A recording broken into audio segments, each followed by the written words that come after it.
your host, Colossal is Crazy, FaZe Banks, and Killer Keemstar.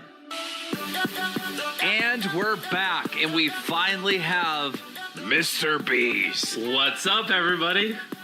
Jimmy, how the fuck are you? I'm great, and I think we should mention this too. I was supposed to be the first guest, and we recorded a podcast like a week ago.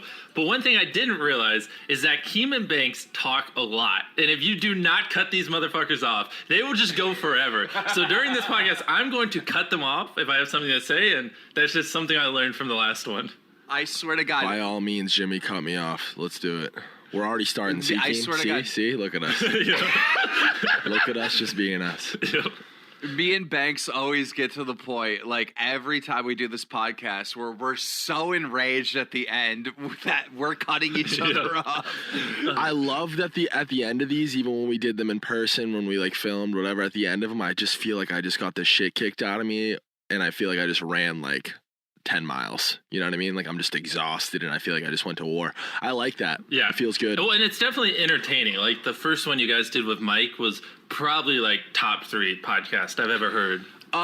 Can we talk about some of that drama? Well, first of all, well, we're missing a huge part of the show right now. Clown actually is absent. Clown is not here. Clown. Now, listen. Just so everyone knows, like, you know, behind the scenes, me, Clown, and Banks, we're good, right? Like, this isn't a situation where Clown is doing a protest right now. But are we though? Like, are we though? Are we good? Why isn't he here? Well, yeah.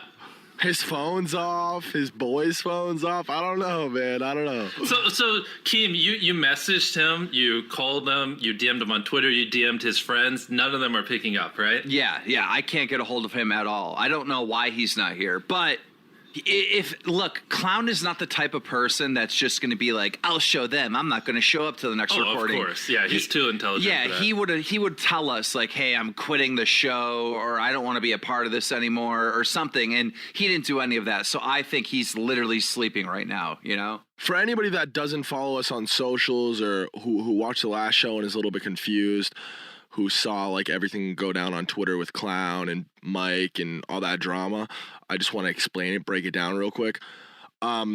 Mike was a little bit worried about coming on the show because him and Keemstar have a past, and obviously he's Logan Paul's best homie and lives with him, works with him, big part of his life, whatever.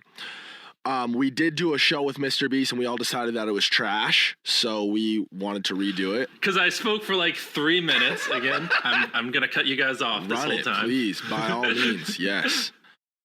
But Mike stood in for MrBeast. We needed him, emergency guest. Came in. He told me beforehand, I don't want to spend the whole time talking about Logan and Jake and all that bullshit. And obviously, we spent a lot of time talking about Logan and Jake and all that. He was very uncomfortable after the show. So as a good homie of mine, Mike is an actual friend of mine. As a homie, I told him he could get a pass through, listen to the show, and anything that he absolutely needed to be cut out would be cut out. And so he came back. Juicy. He came back and he actually said, "No, I only think we should cut out 3 minutes. It was just him and Clown back and forth talking shit to each other." He said, "I just don't think it's a good look, but other than that, it sounded a lot better than how it felt in the moment." So he suggested 3 minutes be cut out. Our editor went fucking rogue, cut out like 30 minutes, and Clown blamed the whole fucking thing on Mike. So that was what the drama was. Clown's good, Mike's good. The show was fucking awesome. If you haven't listened to it, immediately after this one, you should. But listen, I'm super excited where the show's at.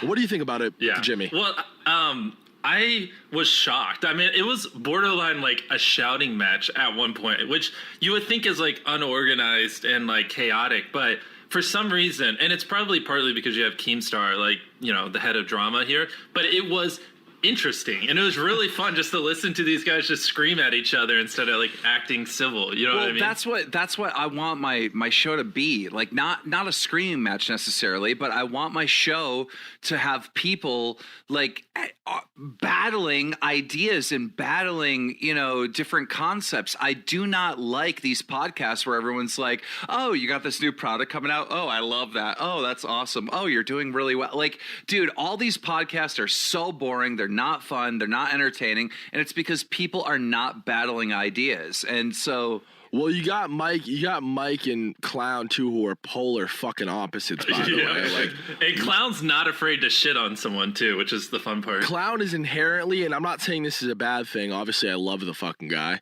but he's inherently pretty negative, and obviously Mike is a beacon of positivity, as we know. so their back and forth is pretty crazy. I don't know. All right, but we covered it, so we can move on. What's one of the first things we talked about in the last podcast? Like we talked about the party. Do you want to bring that one up again? Yeah. How about you you give us the breakdown of the party from your perspective, Jamie? Okay. Well, so basically, you're not exactly a party goer. No, I'm not. I literally my entire life have probably been to like 2 or 3. I don't. But I am. Yeah. So when you wanted to throw a party, who'd you hit up? You, of course. That's right, baby. Let's go. So basically, let's take a step back. So, there's this party that me, Keem, and Banks were at, and this was the first time we all just like met each other and like really just had a ton of fun. So the way it started was I was doing this video called YouTube Airsoft Battle Royale. I got 30 YouTubers together. I gave them all airsoft guns. I put balloons above their head, and I said, like, if you shot someone's balloons and they popped, they're out. So it was like, 30 YouTubers on a giant map with lots of airsoft guns. This was at the peak of Fortnite, by the way. Jimmy's a genius, obviously. At the peak of Fortnite, he did a Apex Legends promotion. Well, hey, the money had to come from somewhere. Brand deal, baby. Let's go. All right. Anyways, so we do it, and I have people literally like laser beam and people like that flying in from Australia. We have people traveling from all across America, people flying in from Europe. Like all these YouTubers that you never see in one place are here for this video. And so like a few weeks in advance, that's when I called Banks and I was like, we're gonna have all these creators here to be in this video and compete in this challenge. And then like afterwards, I don't know what to do, right? I was like, you have a big mansion, you know how to make things fun, like here, you take over. It's like, give us something. How to do many racks did you give Banks for that party, like to organize it? Because there was like a lot of stuff going on. There was security, there was drinks. It was a very cost-efficient party. I don't remember the exact amount. I want to say, Jimmy, what was it? Wasn't it like 10 to 15 grand? I think it was 10 racks. I want to say it was 10 racks. No, well, you did really well with 10 grand because there was... But he was like throwing crazy ideas out there. He was like, you wanted to get rappers there and stuff like that. I was like, I don't know if we need to go there. They were there. We actually had Ian Dior perform. Yeah. Ian Dior performed for free because he's a good homie of mine. That was kind of when he was first coming up. So he just hopped on, performed a couple songs just as the homie. I think Young Pinch performed a couple songs too on some homie shit that's a good friend of ours. But just for perspective, for the normal layman and a normal person to throw a birthday party, if they got a $10,000 budget, that's obviously sounds like a lot. So I don't want to sound like a fuckhead and say that $10,000 isn't a lot of money. But for perspective, Hollywood like mansion parties, Dan Blazarian spends his budgets for his parties have to be upwards of $100,000, couple $100,000. Yeah, easily. And we threw a 10 out of 10 party on that budget, which is not easy to do. But me, my circle of people, my team, we know how to throw a party. Yep. Every time I go to LA, right, I'm at some party somewhere, right? And usually they're okay. It's cool. Good to see a lot of people. But like this was something special because this was everybody. Exactly. This was literally, actually, it was the first time. Yeah, you were literally tripping over fucking YouTubers. You had David Dobrik. You had fucking porn stars there. We obviously invited all the fucking hoes, all the Hollywood hoes. We had a bunch of girls there. It was fucking fire. There was plenty of alcohol. Every 2 steps in the party, someone's like, Keemstar, oh my God, Keemstar, or I'm saying David Dobrik, or what, like it was insane. And actually, that was the first time I met Mike in real life because Mike was at that party, and you guys weren't necessarily on good terms with him at that point. No. I think I was good with Mike at that point, or he wouldn't have been there. I don't know. But regardless of that, it was basically imagine the Clout House just filled to the brim with content creators and just like people and you watch and you respect. And I genuinely was like, dang, like this is a lot of fun. Like I don't drink and I've never drank in my life, but it's just cool to have all these people that you kind of respect around each other and just like to be able to get to know them because we all like struggled through the same stuff and we all do the same thing. But at least for me here in North Carolina, there's not that many YouTubers. There's not that many people to relate to. No, for sure, I can imagine. But it's like people there. It's like you're also overworked. You know what I mean? You also feel like dying right now. Oh, dude, everyone was getting fucked. Like every 2 steps, it was like, do a shot. Let's do a shot. Dude, the Nelk boys were the best at that party. I pretty much hung out with them most of the night. Dude, they were so much fun. But talking about every 2 steps, seeing someone I'm walking through the crowd of people, and I see this girl, and I'm like, oh my God, I love this YouTuber. How do I know her? And so I'm like, hey, how are you? I'm like, how do I know you? Like, what do you do? Are you a Twitch streamer? Are you a YouTuber? I was trying to figure it out. And she looks at me, big smile on her face, and she goes, I'm an adult actress. That's hilarious. Which one was it?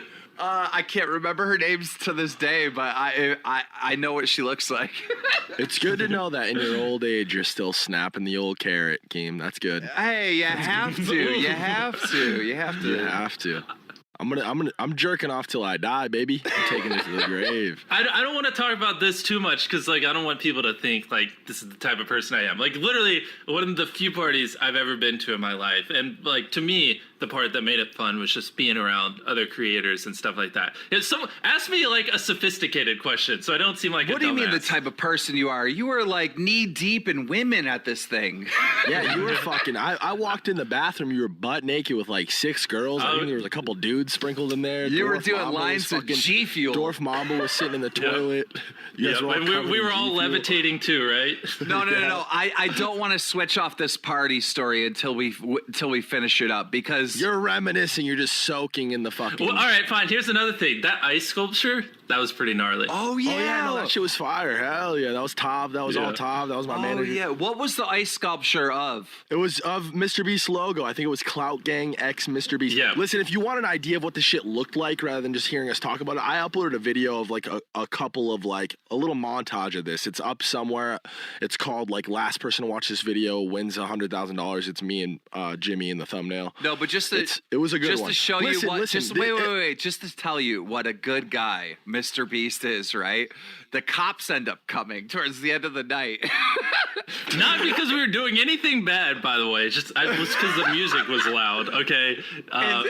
And so the cops end up coming, right? And they try to break the party up. And, nobody gives a fuck. People are walking out in front of the cops with their drinks and their drugs, and no one cares, right? Dude. It's a very normal thing, by the way, for the cops very normal thing. MrBeast and his whole crew ran like a CIA. We didn't run, but the first thing I did was I was like, all right, where's Chris? Where's Chandler? Where's Jake? All right, here you are. We're gone. I was like, bro, Jimmy says they didn't, but I swear these motherfuckers escaped from. Dude, they did.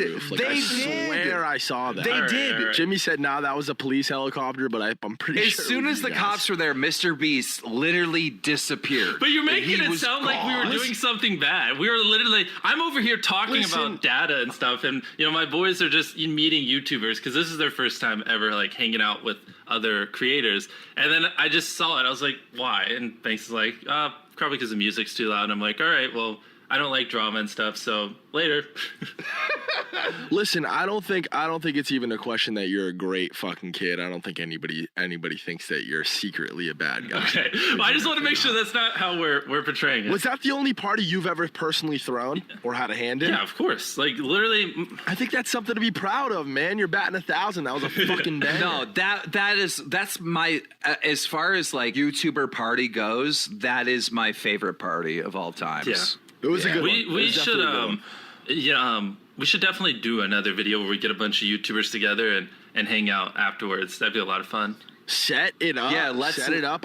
We'll run the same format at work. You handle the video. You come up with some genius MrBeast idea, and let me know what kind of budget we're working with, and we'll throw a fucking raid. Yeah, 100%. We need to do that again. Let's just make the ice sculpture 10 times bigger. Let's do it. I'm with it. I think it'd be really cool to do it immediately after the quarantine shit's over with.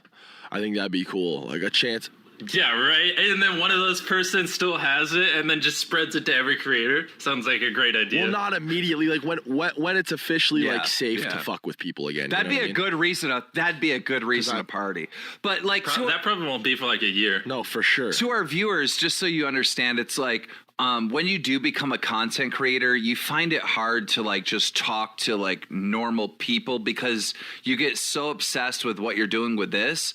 It's like you want to talk to other creators all the time, right? Because you have stuff to talk about, right? Yep. So that's why this party was so awesome. It's not easy to relate. A lot of people think that this shit's super fucking easy, and it's really not. And yeah, no, it is cool. Everybody kind of has, even people who don't like each other, I feel like have that mutual respect. It's dope being around other people. Well, it's easy for you because you don't upload.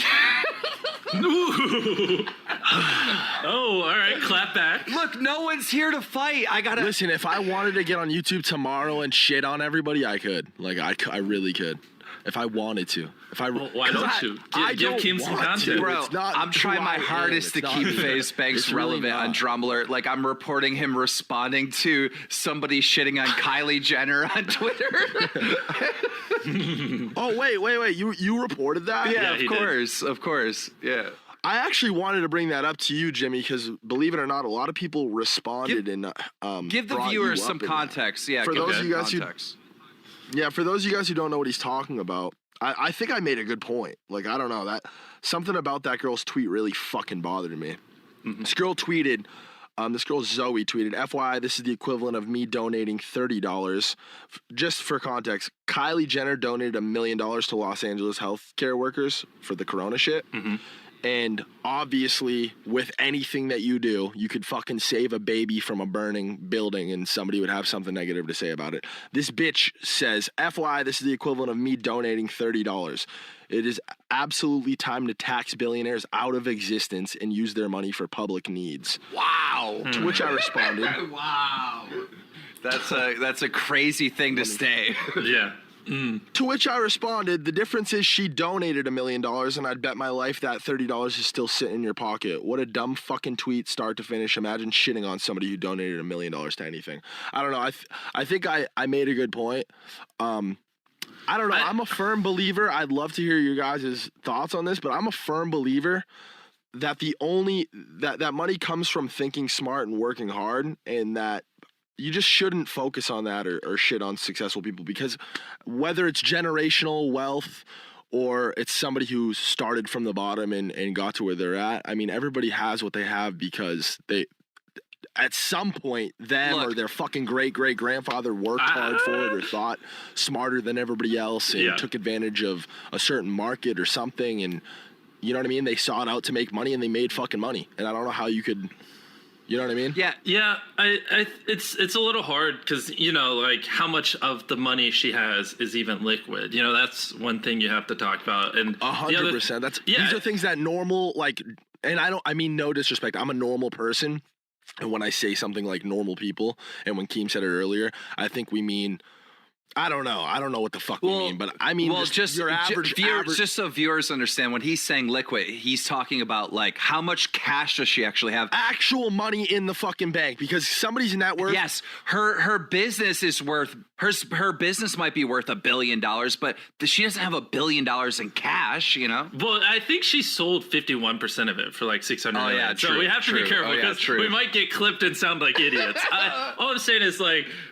A, that, and then B, you know, like, obviously you can't give away everything if you're in charge of companies and you have people that depend on you, because, like, in times like now where people are getting laid off, you know, if you have more cash, hopefully you can pay them longer, which probably isn't even what's happening. I do know, like, a lot of ultra wealthy people are greedy, and that's not what they're doing.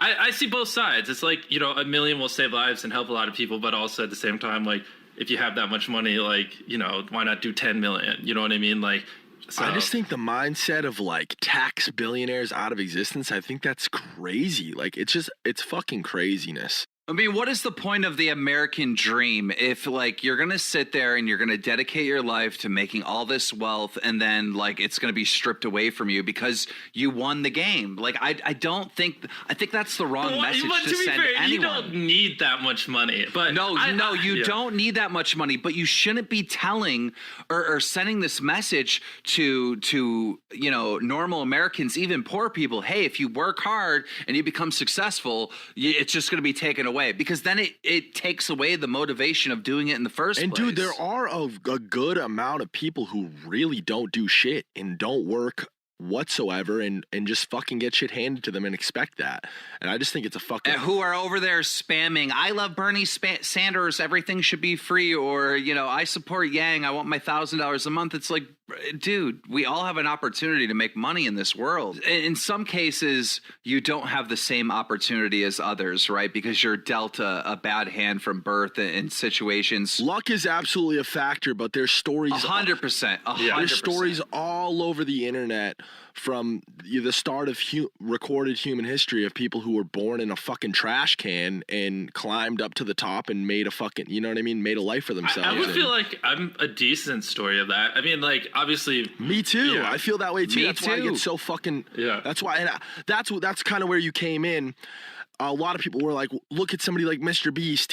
He gives way more back than that, and he doesn't have a fraction of what Kylie has. And I just think that's a little bit unfair because, and I think you would admit that giving back is at least a part of your business and what you do. Yeah. You know what I mean? I think it works it goes into what you deeper do. than that. For me, giving money away, or deeper than that, just helping people in general, makes me happy. It's like some... Absolutely. Yeah. Listen, I don't want you to get the wrong idea of what I'm saying. No, but exactly. But what I'm saying is, some people might not. All I'm saying is, like, some people might not be as addicted to it as I am. Like, to me, like, it's like probably what people feel when they do cocaine is how I feel when, you know, I genuinely impact someone's life, because it does. It makes me happy and all around just... Yeah, but what about when you help someone else out, right? Like, this is my biggest problem, right? Yeah. There are so many times where I'm giving away stuff. Like, every Christmas I buy my fans on Twitter like Christmas gifts, right? Yeah. And so I'll buy them something awesome, spend like $200 on them or whatever, get them something they really want. And then my DMs are now open with them on Twitter. And then they'll hit me up like come spring and be like, yo, bro, can I get $200? And that makes me not want to do this shit ever again. Like, I just bought you an Xbox for Christmas. Yeah. And now because you have this line of communication, you're coming to me begging for more money. And so, MrBeast, your whole like business thing is helping people out and doing nice stuff. And you're getting spammed by people all day asking for shit that sometimes don't even need it. They just want free shit. Listen, Doesn't that get to you? But I wouldn't go like the thing is though, like what matters to me is that like what I'm doing helps people and has an impact, like Team Trees, or, you know, like the most recent video we gave $1 million in food to food banks and stuff like that. I don't know, like, have you ever been in a situation where you felt like someone you were helping out was taking advantage of you?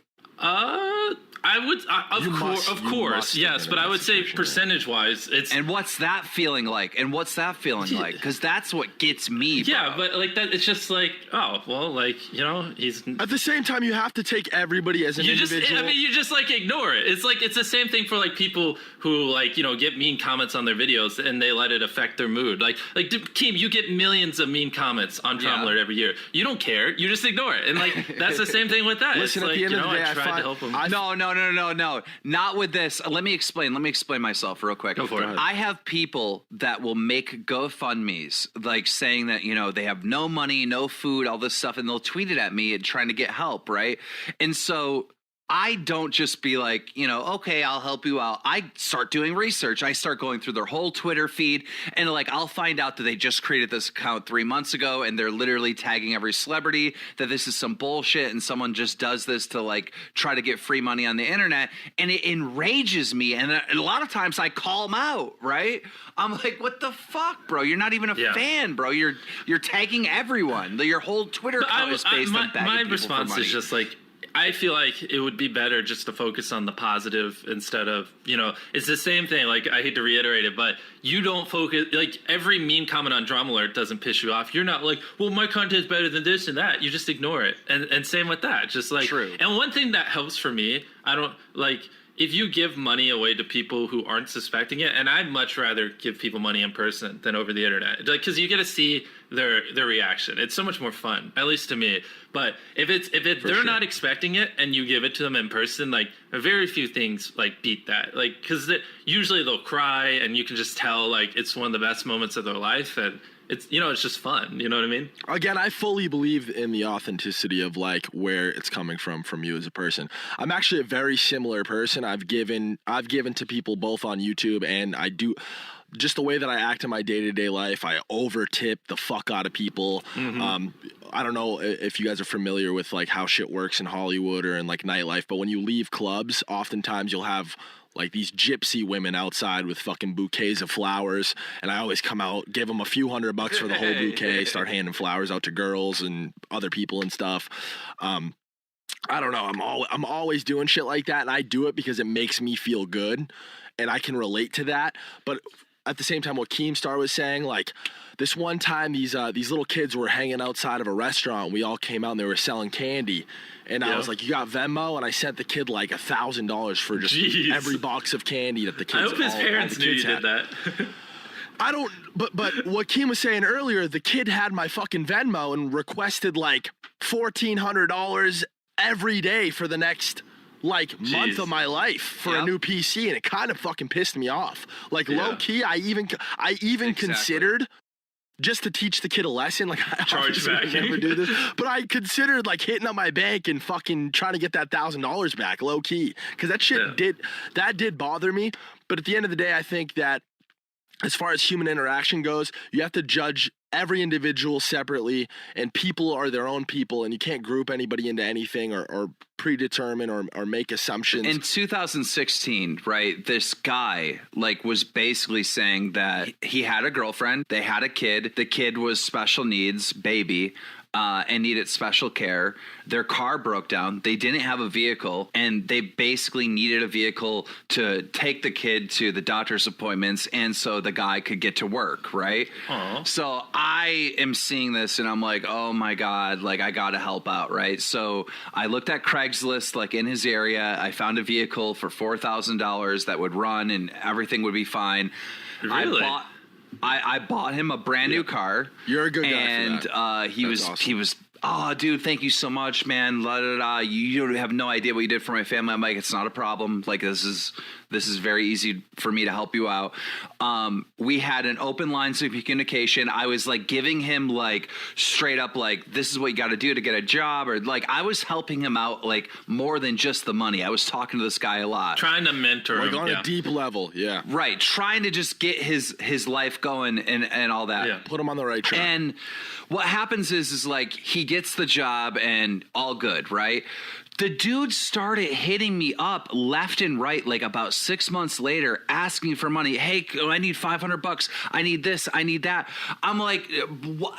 Dude, I ended up blocking this fucker. I went from like trying to help this man out and get him on the right path to literally, I hate your guts, because he didn't get a job.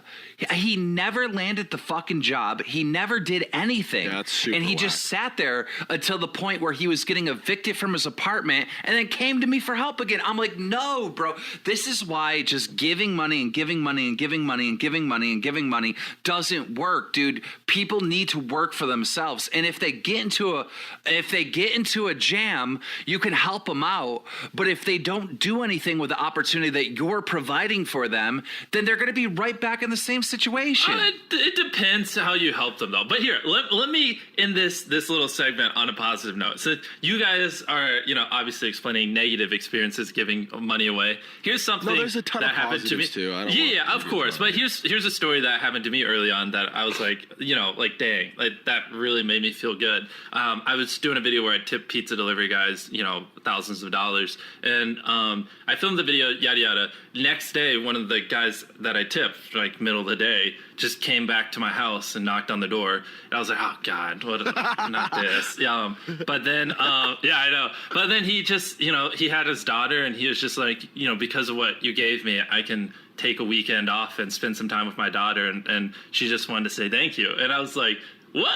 That's I was so caught off guard. Yeah, and she was like, thank you. I'm not going to over emotionalize it. It's not like she was like, thank you for letting me spend time with my daddy. She's just like, thank you, But after that, I was like about to cry. Yeah, exactly. So anyways, I just wanted to throw that out there. Did you give him more money after that? No, I mean, I honestly, I remember after I closed the door, I remember looking around my house, but I don't keep money in my house because, I don't want to get robbed, so I didn't have any to give him. Because I could totally see MrBeast being like, oh man, that really hit me.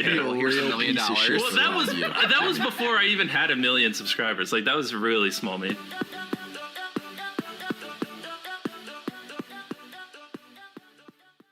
Dude, speaking about giving people money, all right, MrBeast, you have owed me $10,000 forever. You son of a bitch! This guy hits me up. I borrowed 10 grand from him and I forgot to pay him back. It's been probably a year now. Dude. Gosh dang it. Dude, it's been a year, bro. This dude owes me 10 racks. All right.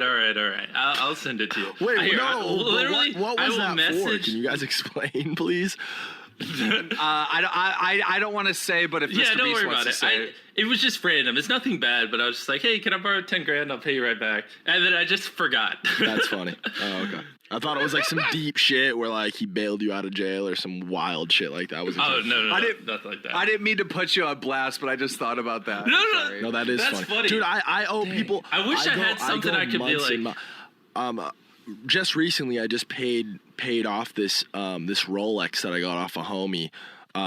He like needed to be paid in cash, but he gave me a really good deal on a Rolex. I owed him 18 racks for like months, but like money in my head, I'm really bad at Same. collecting like debts. Like if somebody owes me money, like there's a coin flip of a chance that I will never even like ask them for it, and they'll just get away with not paying me back. And I'm sure that's happened because it doesn't stick out in my mind. I'm really unorganized with shit like that. I just don't care enough, and I'll go fuck. I think I fucking made this guy wait like 6 months, and a lot of what it had to do with was the cash aspect because I don't keep cash like that. But I don't know. It's just not a thought in like our heads. I imagine you guys are kind of on the same shit. Yeah. Speaking about paying bills, honest to God, how successful I've been has not changed how I pay bills at all. All right. So for years and years and years, and it's fixed now, and I'll get into that. But for years and years and years, I would only pay my gas, my electric, literally any utility I have until only when they send me a shutoff notice. Like once I get the notice that, hey, we're going to turn your electric off, that's when I pay the bill. Why don't you just have someone manage that stuff for you? Well, now my girlfriend manages all of it, and she set it up for like direct pay. But this was going on for years, and so my girlfriend did like a breakdown. And so if you don't pay like your bill for like 3 months, they tack on extra money. And so she did a breakdown on how much extra money I was paying to the gas company and electric company, and I was like, oh shit, yeah, you got to handle this. I've never paid a bill in my life. Here's a fun question. Have you guys ever had someone break into your house? No. Well, I got so much security. Actually, I threw a kid down a flight of stairs one time at the original Cloud House because he broke in with a camera, and I fucking grabbed him by the neck and Oh yeah, I remember that. I bodied little remember motherfucker that. and smashed his camera. Oh, and then we exposed him because remember he was sneaking around the house?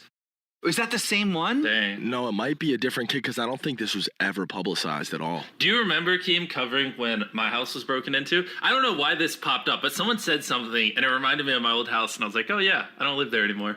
You lost Bitcoin one time, right? Like somebody stole a bunch of Bitcoin. Whatever came of that? Yeah. Well, I just had a private key written down, and I just recovered it and moved it to a different wallet. But yeah, we were filming a video. I mean, this was years ago, so I don't even remember what it was. But I remember I just left my house, and then when I come home, the front door to my house is just wide open. And I was like, what? Like, did I just not close the door? Like, everyone automatically closes doors when they leave their house. And so literally I'm like in my front yard for like 10 minutes. I'm like, there's no way I left my front door open. And I was like, but it must have just, I don't know. One of my friends must have came over or something, forgot to close it. And then literally I walk in my house and just everything's gone. It's just like That's empty. horrible. And the things that are left are just all over the floor. It's like messed up beyond belief. And I just remember being like, oh. Nobody's So this ever is what it feels broken. like. Nobody's ever broken into any of my houses and robbed anything like that. But I have had shit stolen from me, and it's Dude, like I had a 70-inch TV on the wall. And like, Yeah, it's granted, I awful. have neighbors too. How did they get this stuff out of my house? I mean, they literally had to have had a U-Haul. I mean, they stole so much stuff. And like, no one even noticed. I asked my neighbor across the street everything. They're like, yeah, I don't know. I didn't see anything. I'm like, how? You didn't have security cameras? No, back then, I think I was still a teenager. So like, I don't know. I wasn't really super concerned with my security or anything like that. And I guess they probably thought I just had like tens of thousands of dollars laying around. And let me put this out there. We never have cash like at my house or anything. Like there's nothing valuable here. Like at all. So don't even bother. Yeah, I mean, that ended up being like kind of like one of the dramas surrounding you is there was like a lot of people coming out saying, oh, Mr. Beast has, you know, he's giving away fake money because in one of your videos you had like a pile of cash and it was fake money. Yeah. And obviously like the reason why you do that is so no one robs you. Well, exactly, yeah, because so anytime we have large amounts of people, we use fake money, and then right after, you know, they walk off camera or whatever, we just write them a check. So if I hand someone 10 grand, it's money that looks real, so it's you know, an authentic reaction, and then we just, you know, take the money back and write them a check. That way, like if if we give someone 10 grand and they walk out of the building just holding $10,000 in cash, like what's to stop someone from just pulling a gun on them and taking it? But like with a check, you can't do that. So it's just kind of our way of assuring like they don't just leave with a bunch of money, and we're trying to be responsible. You know what I mean? If like, anybody's ever lost a check that you've written them. How no, awful would that be? Because I'm sure not everybody you give money to is in contact. I see my bank account. They are sure to cash them in. Yeah, since you have this reputation of like, you know, constantly just giving away money, and you've been very, very successful on YouTube. Yeah. I'm almost certain that you have been approached by the females online known as e-girls. Like, do you have any experiences with that? Because I feel like there'd be a lot of e-girls like definitely trying to land that Mr. Beast. To be honest, I like 100% honest. I literally wake up, we film videos, grind, you know, look at data, do whatever, and sleep. Like maybe it's because I'm in North Carolina, but no, I mean, I really don't have any juicy stories to tell. I saw this one simp like online, like trying to get your attention last night. Like you were saying something about, hey, anyone want to play League of Legends? And then I seen Pokimane like just start drooling and spamming you back within like 3 seconds. I think all she said was, I'm just down to play League. Pokimane a simp? Yeah, I know. Like, it's funny. I tweet out, does anyone want to play League? And then Pokimane replies like something like, sure, I'm down. And then when Keem with his intelligent brain replies, simp. And I'm like, thank you for the thoughtful discussion here, Keem. Thank you for this insight. When Keem doesn't like somebody, when Pokimane Keem decides that he doesn't like somebody, it's just over for life. Like there's no coming back. It's kind of funny. Like, I think it's hilarious. I'm glad I'm not on that side of you, but I think it's kind of funny. I mean, at the end of the day, like I don't hate Pokimane, but we did have we did have a little squabble and we made peace with it. But some other stuff happened behind the scenes that I just can't forgive this bitch over. But I'm whatever.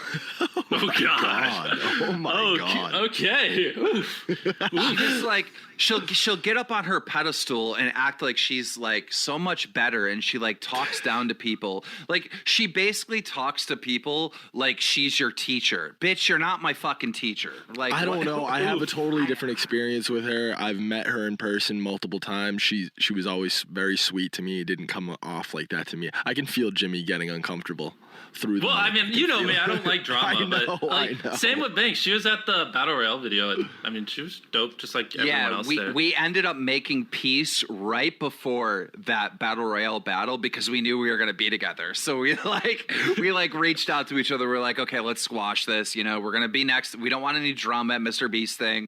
And I didn't even talk to her once during that whole thing. But you were sitting on like a giant, like, well, not forklift, but like crane thing, just watching the whole thing go down with the bird's eye view. Dude, I'm so mad at...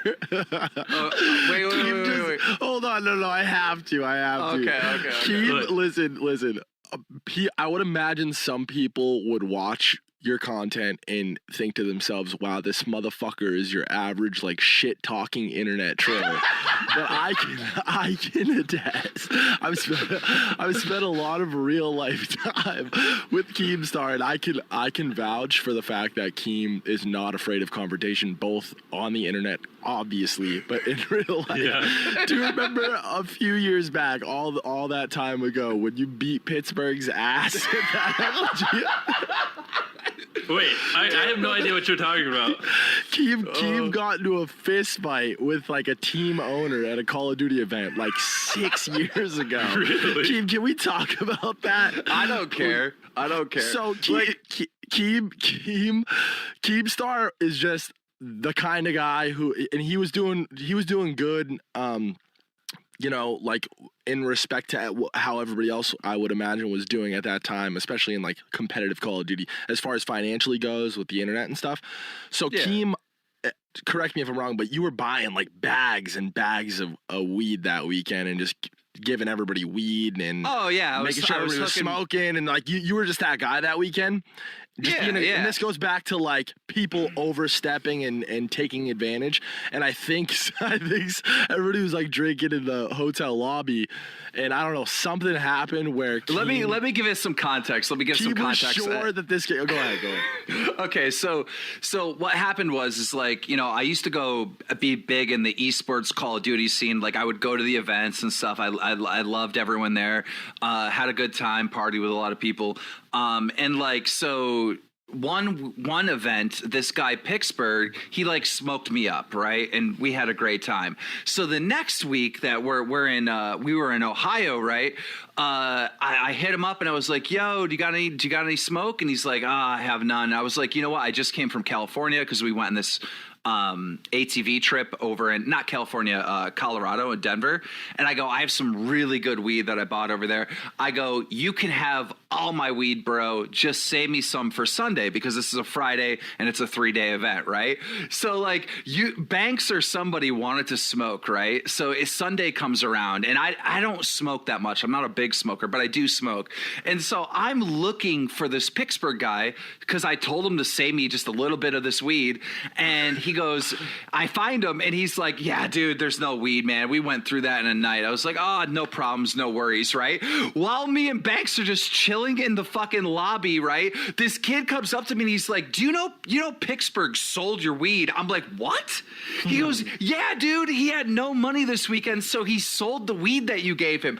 Bro, I'm livid. Okay, granted, I just got done coming. I didn't know that was what it was. I forgot. Yes, that's why I fucking got so fucking crazy. Is because there's a video floating around of this fight. There's a bunch of us outside, like right outside the lobby, and Keem fist fought this guy and his ass crack fell out. And, like Keem low key got. I gotta see this. It's so funny. We'll link it to you after this, but it is so funny. All right, all I need to know is, did Keem end up winning the fight?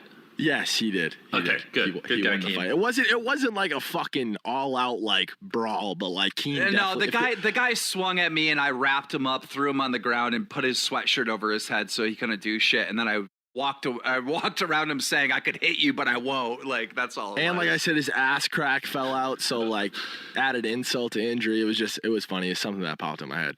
I don't know. Have you ever been in a fight, MrBeast? You don't strike me as a fighter. He goes, no, of course not. And then the very next week, right, Clayster. The very next week, we're at that's another a name COD I haven't heard in forever. And so Clayster, who is a COD pro, who I'm cool with now, by the way, he plays in my Warcraft Wednesday, events and stuff. I'm cool with him now, but this is back in the day. He didn't like me because I would report stories on Dromler about him and his girlfriend and crazy stuff that was going on. So anyhow, I'm in an elevator and this dude starts calling me names, like derogatory names that I can't say on the show, to my face. And I'm like, "We're not online. Like, we're in an elevator." So I went up to him and I headbutted him. And he just stood there. He just stood there and he just he had no reaction. And I was like, "Exactly. Like, you're a bitch." And then I left the elevator. We were locked in an elevator and this dude wanted to talk shit to me. It made no sense. It was like, "You can't run away from me, you dumb motherfucker." The logical thing to do is headbutt him. That's funny. That is funny. I didn't headbutt him to knock him out. I just head tapped him real quick, like, "Hey, bro, like, you're not safe right now." That's funny. Good That's what it is. I think, though, I don't think I'll ever be, like, in a fight ever again. You know, I'm way past that. But, you know, in my younger days. It's hard to predict that shit. You don't know how everybody else is going to act around you, your family, your friends. Like, I don't know. I'm definitely not afraid of confrontation either. Do you think you'll ever box anyone, Keem? Like, I mean, you're at the center of drama. No, there's absolutely no way because, okay, look, everybody that has stepped in the boxing ring, including Scarce, I have to give mad props and respect to because you're risking so much. Like everything. you're risking everything to be clowned on, and then also you're taking away so much time from your YouTube channel to train for this shit. You know, like so much work and shit goes into this, and so like I almost have more respect for like the little guys that did YouTube boxing that only got paid $3,000, because it's not like they did this and made millions like, you know, Deji, Jake, you know, Logan or KSI. I mean, these guys are literally doing these boxing events and making like $3,000, you know, like it's just, I have so much respect for it. For me, it's not worth it. Also, it's super entertaining, the storylines and all that man. shit. I'm so old. I'm sure I could get in shape, and I'm sure I could box someone, and I'm sure I might even win. But it's just risk versus reward, not worth it. And I can't wear my hat in the ring, bro. I don't want people looking at my bald ass. Keem, who would you box if you had to, though? Scarce? Yeah, well, Scarce, no. Like, Scarce a year ago is, would have made sense, but not anymore. Scarce would be like way too easy. No offense, but I saw something. This is random. I'm not saying that to talk shit. Random. The kid's not a fighter. He's not a fighter. This is a random change in topic, but what's good with Leafy? I saw something on Snapchat about him being back and him coming after iDubbbz or whatever. What's good with that? Okay, so now would be a great time to come back. I'm pretty sure everybody knows what happened with iDubbbz, but if you don't, iDubbbz basically is the content cop. You know, he's been a legend online, comedic genius, and he just rips people's content apart. I fell victim to it. There was a Keemstar content cop. Yo, there was. I forgot that was the thing. Oh my gosh. I have personally never had like hatred or wanted to get revenge on iDubbbz. Just to be clear, I was a fan of him before. I've been a fan of him after. He didn't like spread any lies about me when he made the video on me, so I've never had any like animosity towards him.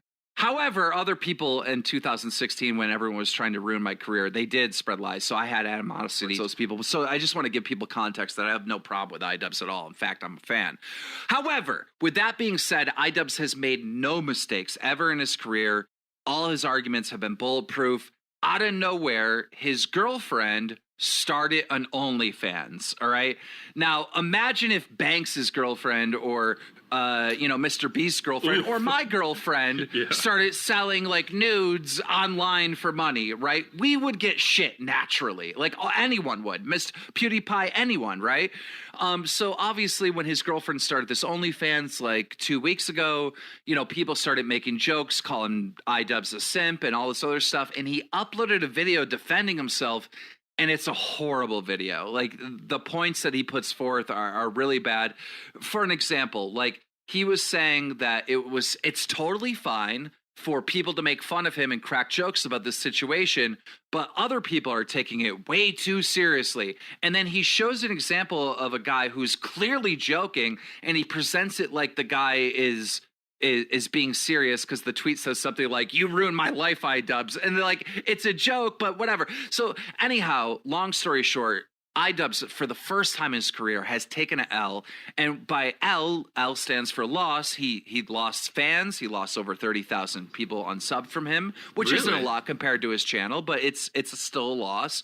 I didn't know people were unsubbed. I watched the video, and I will say, like, I don't know where, in what world he thought that was a good video to upload. Again, what Keem was saying, I'm an iDubbbz fan. I'm a huge fan of that whole group of people. Max Mofo, obviously Chad's the fucking homie. I think they're fucking hilarious.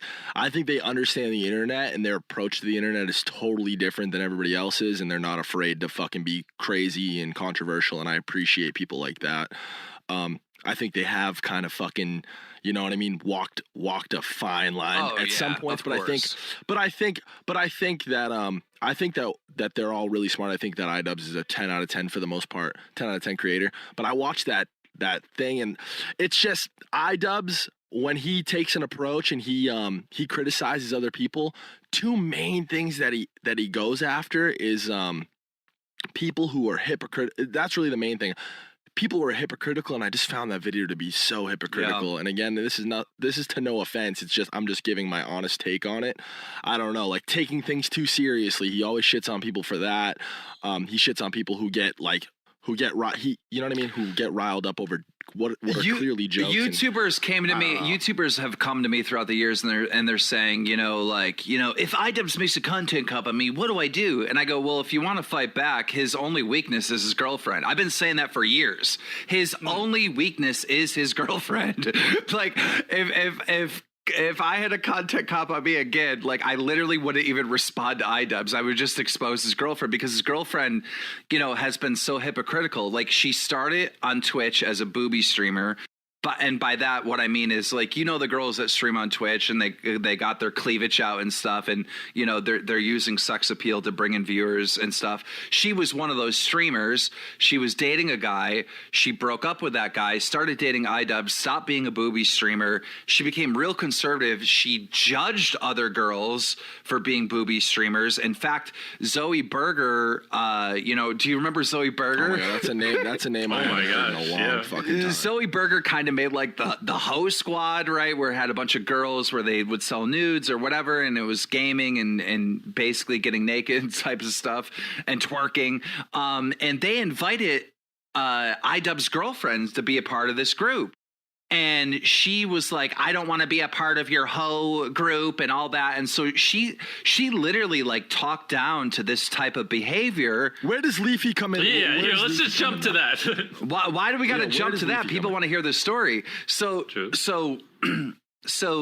his girlfriend is a clear hypocrite for starting an OnlyFans, and that's all over the internet. And iDubbbz didn't address any of that, and that's why a lot of his fans are also mad. But in this situation where iDubbbz is clearly taken an L, I've reached out to Leafy for his reaction, and Leafy is loving every moment of this, and he is working. Well, he destroyed Leafy. He destroyed Leafy on like a whole different level. That's like one person who definitely does Leafy have a lot of spite towards iDubbbz? I mean, of course, but like, I would imagine. Yeah, like, do you get a sense that he like hates he genuinely ruined the kid's life? Yeah, because here's Leafy's position. Leafy thinks that iDubbbz video that he made on him took him 8 months to make, which I think is true. I think that's a true thing. And he said, so, the guy literally had 8 months to work on a video to perfect it. And then I'm dealt with this no warning at all fucking hit that I got to respond to within days.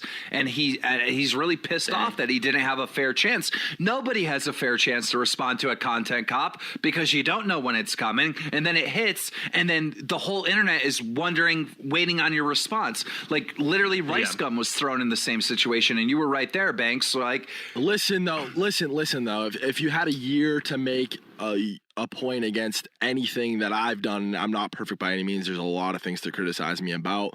I mean, I'm always going to have a response, and I'm always going to have there's always two sides to everything, right? I think there was just a lot of weight behind what iDubbbz was saying about Leafy and what Leafy was doing. And I think people he just put it into perspective. I don't know. I've been blindsided multiple times on the internet. The whole Jake Paul thing with the choking the assistant thing. You think I knew that was coming? Yeah. You know what I'm saying? Yeah. I had no fucking clue. I woke up, wiped the fucking crust out of my eyes, sat in front of a camera and just let it flow. Not to bring this up, but the Tifu I was about thing, to say that. Again, Yep. I woke up to this shit. My video, it was me. I got me hitting you up like, hey, do you know you're being sued? It probably was you. I woke up. I had no fucking clue this was coming, and I got in front of a camera, pressed record, and just fucking, you know what I mean, gave my side and gave my take on it, and I'm talking hours to quote unquote prepare for this. There was really no preparation, but I don't know. I just think Leafy got fucking annihilated by that, and I don't dislike Leafy at all, to be honest with you, but I don't know. I was curious, is he gonna make a video about this iDubbbz thing? Yeah, I wouldn't say that Leafy didn't lose. Of course Leafy lost, but his resentment is that iDubbbz had all this time and he didn't have really, which is time. Pretty fair. Like, when he drops a content cop, we're all there. Like, every 10 hours we're like, all right, did they respond? Like, if he took a week to respond, like, everyone would have just not cared and been like, all right, you didn't respond, you're a pussy. You know what I mean? Yeah. No, so, he's planning on making answer our rumors though, Kim. Like, is he gonna make a video? Is he coming back? Like, what does he do? So here's the thing. I thought that he thought that he was making a video, and that video would be out right now. And so For those of you that don't know, Leafy is heavily invested in the stock market. He's basically a stock trader, right? Really? And so he took that money that he made from YouTube, which is, I think, around like $2.5 million. I don't know if I'm allowed to say this. It doesn't matter. Whatever. He took that Well, you just fucking said it, All buddy, right. so. Leafy is a millionaire, confirmed. He took that $2.5 million that he made from YouTube. He quit YouTube because he just didn't like it anymore. And I'm pretty sure he's doubled it at this point. He's probably worth about $5 million just playing the stock market. That's literally what he does. Like when I'm on the phone with him, he'll be like, oh, I got to go. The Sydney market just opened, right? So he's not just playing like, Well, he's probably tripled it or something. I mean, over the last like 5 years, the stock market has had such a good run up that like even an idiot could probably double their money. Yeah, he's just sitting back and he's really learning like, this industry, and he's now an expert in stocks, and that's what he does full time. That's his job. So he doesn't want to come back to YouTube, but in this scenario, like it's just too good to be true. Like he has to say something, and so he's working on something to say about all this, because I don't know if you know this, but I was looking where he might have said this publicly and I can't find it. Maybe it's on his Twitter or what, but like Leafy in private has always referred to iDubbbz as a cuck. Always. And so now he's been proven right. Like, Listen, girlfriends, I'm going to go ahead and say it, especially in the world we live in with all these young kids who, and no, I have respect for any fellow creator, YouTuber, whatever, especially the ones who have reached a level of success. But a lot of them, I would imagine, in their earlier years were introverted, didn't have a lot of experience with girls. I would imagine iDubbbz falls into that category. Again, no disrespect, but from what I've seen in multiple different instances, like girls fucking ruin everything. I'm not gonna name names, but even some of my close friends, like girls have ruined fucking everything because when you get your first girlfriend and when you get you kind of discover what pussy is for the first time on like a consistent level, it just fucks you up and controls you. A lot of people let it control them, and I don't know. I don't know. I agree. Happens to a lot of people for sure. So MrBeast, I would disagree.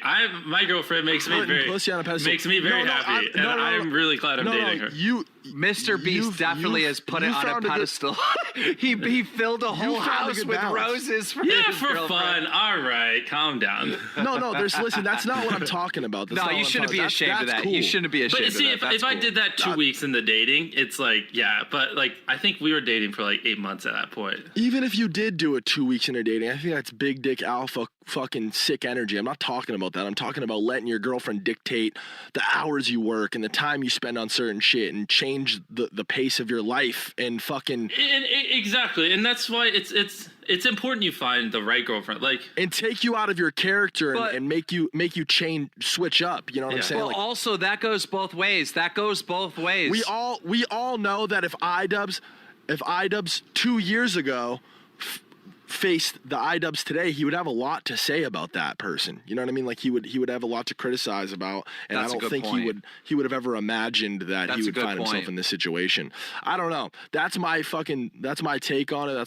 That's what I think's going on with it. That's a really good point. I think old iDubbbz would make a content cop on new iDubbbz. Like, he might. I really do think that's. And again, I like valid. him genuinely on a personal level and on a content level. I fucking like the kid. I think there's a huge place in the fucking YouTube market for somebody like that. And again, like you said, he's very well thought, put together. He's a YouTube genius in his own right. Yeah, we get it. Like, yeah, all right, we can move on from that. What do you want to talk about, Let Jimmy? me just say this.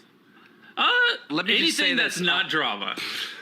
Let's talk about fucking sunshine. As far as putting pussy on a pedestal, yes. Jesus Christ, let me talk. So Max, how's your day going? You've talked for fucking 50% of this episode, so please stop. I think that's false. Look, it's been pretty as far as putting pussy on a pedestal, that goes both ways. There are a lot of controlling guys that like literally are just disgusting to their girlfriends and don't let their girlfriends do anything or that I just want to say that does go both ways. Well, I feel like I'm pretty lucky. I love my girlfriend, and she makes me happy. And I'm surprised. Why didn't you date a content creator? Because you love content creators. I really thought that you would be like, you know. Well, honestly, I thought I would too, to be 100% honest, because like it makes sense. We would relate on a lot of things, but I don't know. When I met Maddie, like she's very goofy, but it's not the annoying goofy. It's like we laugh a lot. I have a lot of fun. I think she's incredibly beautiful and just.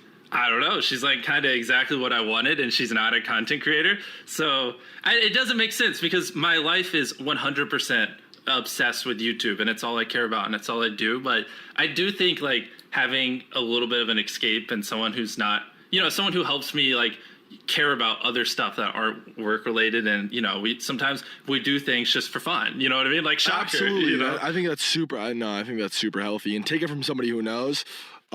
Introducing that relationship dynamic to the internet isn't always the easiest thing, and it complicates things, and it adds a whole fucking layer of like criticism and just being overanalyzed, having people, I don't know, it's hard. It makes things harder for sure. There's no question about that. It makes a lot of things easier too, like making videos, things like that. It is cool to have somebody on a consistent basis to relate to.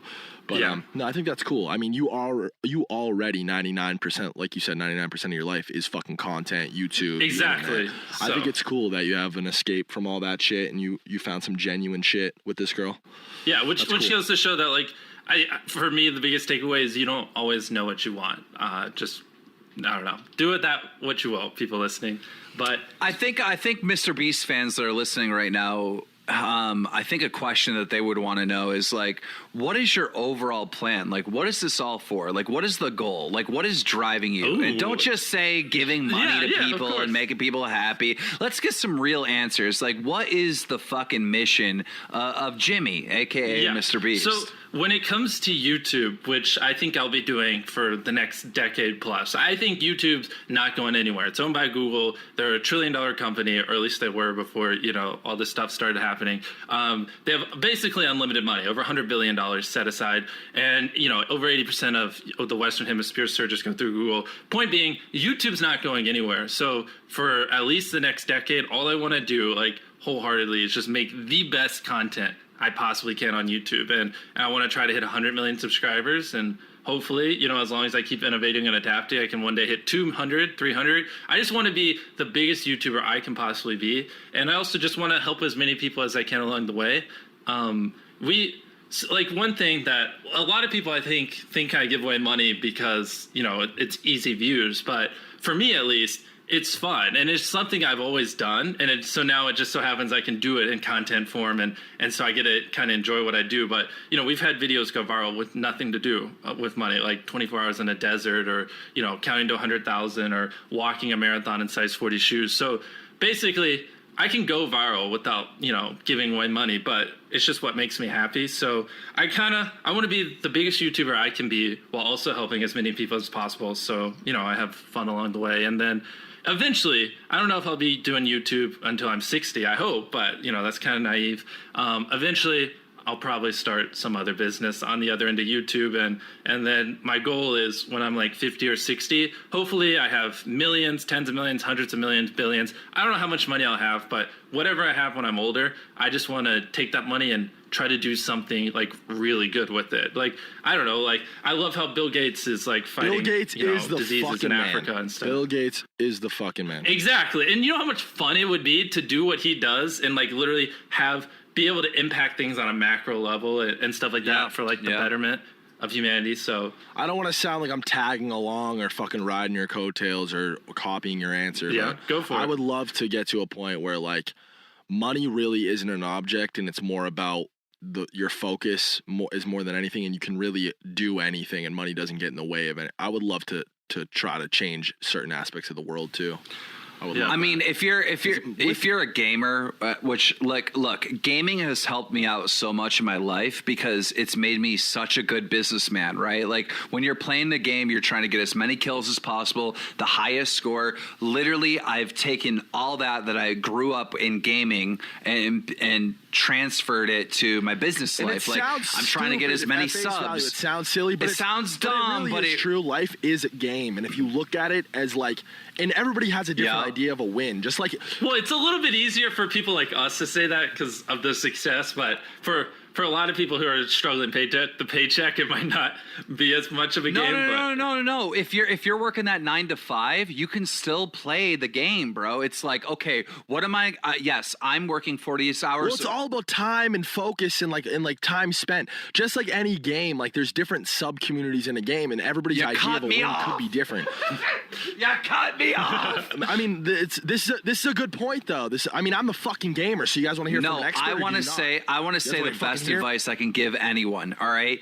You might be working that 9 to 5 job, but if you don't have a side hustle, you're doing it wrong. You can't just have one job. You always have to have a side hustle. In most cases, 2 side hustles. But you have to have that thing outside of your normal 9 to 5 that is making money. If you don't have that, you need to start that right now because you're never going to get an opportunity to break away from that 9 to 5 without that side hustle. I don't care if it's you're making some crafts at your house and selling them online, or you're buying and selling stuff online for a profit. You're acting like a digital pawn shop. Like there has to be a side hustle that you are involved if you in. don't enjoy your 9 to 5s, right? If your 9 to 5's a doctor and that's what you love, then you don't have to. But yes, if you No. If you're gonna apply your life as a video game, you have to have a side hustle. Like yeah, what but we're dude, a talking doctor about. making $400,000 a year doesn't need a side hustle. You know what I mean? Like Yes, he does. Yes, Well, he does. dude, it Everyone all in every depends profession. on what your fucking goal is. Listen, I think it can be broken. I think Exactly. it can be broken down like this. And what I mean when I say life is very similar to a video game is that everybody's definition of winning is different. There's a whole bunch of different sub communities within games, and people's focus is different. I'll take the game that FaZe started on, Call of Duty Modern Warfare 2, for an example. Our mission and our goal was to hit cool clips and to trick shot, which is very different from like a game battles kid who like wants to be number 1 on the ladder and fucking search and destroy on game battles on a super competitive level. You know what I'm saying? And that's their idea of winning at the game. Which my example for the game is life, and my idea of winning is to do that. I think the goal for everybody should be happy, to spend your time wisely. We don't have a lot of it, and success will come from that. Do what you're good at. Focus your time where you want to, and just perfect that area of what you're doing, and try to do something different too, right? Like success often comes with being different and doing something new. That's how I won. Yeah. You know what I'm saying? Like, I don't know, like whether you want to make money in life, which I guess in the video game example could be leveling up. I mean, some people just don't care about that, and it comes in other ways. I don't know. It's just a part it's of all it about is the like grind. You know what I'm saying? yeah, Like, it's about and the just grind. chasing it no matter what, right? When I was 13, like, dude, people my age thought it was crazy for how much time I put into YouTube, and people used to be like, "Why don't you talk about something else besides YouTube and stuff like that?" I would say, like, boil it down. If you wake up more than a few days in a row and you're not like happy, that's you need to change something. You need to work towards a world where you can wake up and be happy. 100%. Is more how I would put it. I mean, it's way easier. The path to success is way easier and smoother if you're just enjoying the ride and there's a level of passion Yep. involved. You know what I'm saying? Like, it's hard. Can we talk about waking up happy? Because I woke up miserable today knowing that I had to come down here and film this podcast. Now, I enjoy this podcast, but what I'm saying is this quarantine shit has ruined my sleep schedule. Bro, I've been waking up at like 4 p.m. Like 4 p.m. I've been staying up super Dude, late. what? Now, this quarantine shit is not for me. I crave human interaction. I love to travel. I love all that shit. I don't know. This sucks. yeah. It's so bad here in New York. Like, there's literally like 100,000 cases or some shit. Like, LA's it's insane. not much better. Like, LA's pretty bad. I mean, New York's been smashed. Why didn't you just leave New York? Like, don't you have a ranch or something, Keem? I do, but that's also in New York. It's Oh about my 45 gosh. minutes away from my main house. I love this area. I love living here. Buffalo, New York, go Bills, Bills Mafia, let's go represent. No, I would never live anywhere else. I love this area. But the thing is like, I have to work. I still have to make drama. Look, we have a responsibility right now, all of us, as content creators to provide entertainment for the people that are stuck in their house, man. Yeah. That's why I created this Warzone Wednesdays, and I'm making even more tournaments. I'm trying to get as much content as I possibly can get out right now physically, because I know people need it. They need something to pay all attention three of us to. are super fortunate to be our own bosses and to be able to work mostly through the internet. And obviously we're all to an extent creatives and can think of ways to work differently. It sucks, man. I can only imagine. It's hard to find the. Well, Go ahead.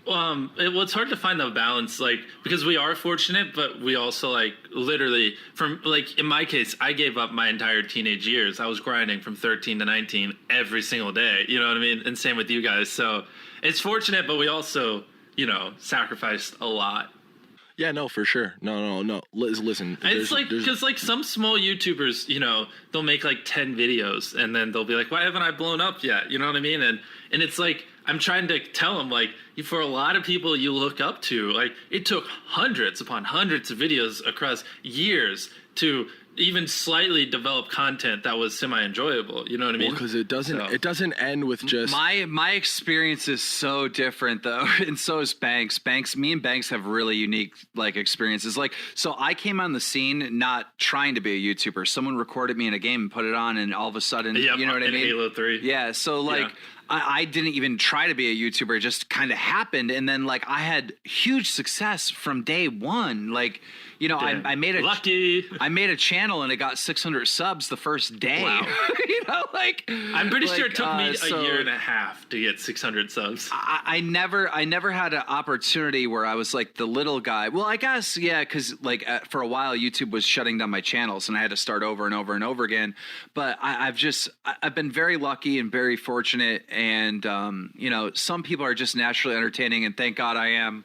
Yeah. Just gotta I wasn't. When I was You're such a rat. put that out there. I'm a legend. I'm a fucking legend. You hear me? When I was like 13 through like 17, the videos sucked. Like I didn't deserve to get views. I was still learning how to create content and stuff like that. And I think, but at the time, obviously, I thought the content was good and I thought it deserved views. And I do think not all, but a decent size of like small creators, like they're still at that point where they haven't realized like, oh crap, like this is actually kind of boring. You know what I mean?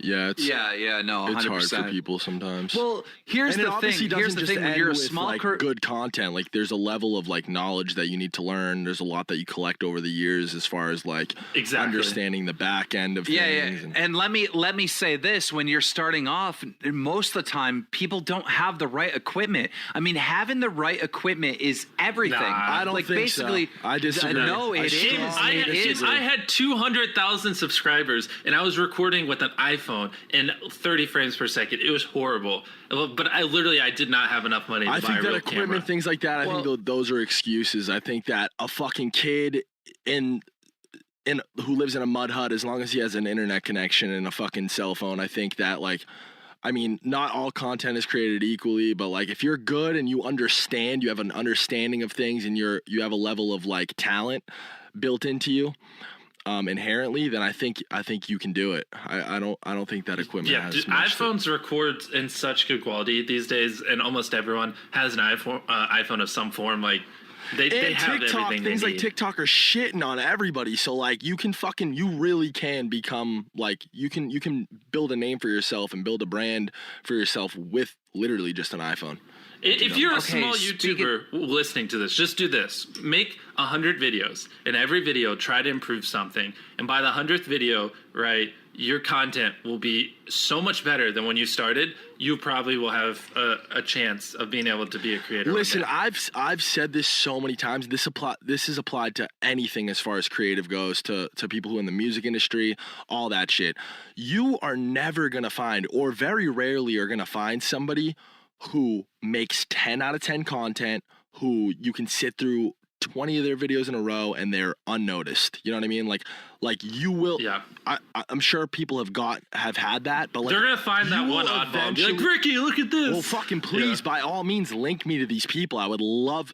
I live for that. I think after all this phase stuff, when we exit, if phase is ever not a huge part of my life, I think that I'm never going to just full-blown retire, go live on a fucking island somewhere with money or whatever. I'm always going to want to do something, and I have I'm super passionate about like teaching people about the internet and working with people in this world and helping people out. I love finding people who have nothing and helping them.